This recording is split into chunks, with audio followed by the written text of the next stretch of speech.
جس دن پمپ پر حد سے زیادہ رش ہو تو سمجھ جاؤ کہ تاریخ کیا ہے، یا تو 14 تاریخ ہے، کل 15 تاریخ ہے تو پیٹرول کی قیمت بڑھ جائے گی، یا پھر 30 تاریخ ہے اور کل یکم میں پیٹرول کی قیمت بڑھ جائے گی۔ ہم اپنے اللہ تعالیٰ سے دعا کرتے ہیں کہ یا اللہ خیر کا معاملہ فرما، خیر کا معاملہ فرما۔ غریب آدمی ویسے ہی اس مہنگائی کو برداشت نہیں کر سکتا، پھر اتنی زیادہ مہنگائی، مہنگائی در مہنگائی۔ منہ تو ٹیڑھا ہوگا کہ جس پیسوں سے ہم 4 لیٹر پیٹرول ڈلواتے تھے اس پیسوں سے اب 1 لیٹر پیٹرول ڈل۔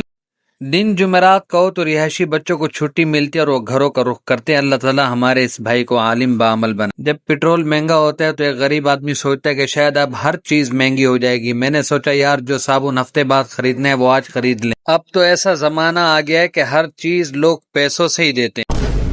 ہم مسلمانوں کو چاہیے کہ 5 وقت کی نماز کی پابندی کرے اور اپنے اللہ سے خوب خوب خوب مانگے۔ اس مشکل گھڑی میں اللہ کے سوا ہمارا کوئی بھی ساتھ نہیں دے سکتا۔ ویلوگ پسند ہے تو لائک کمنٹ شیئر کیجیے۔ الحمدللہ۔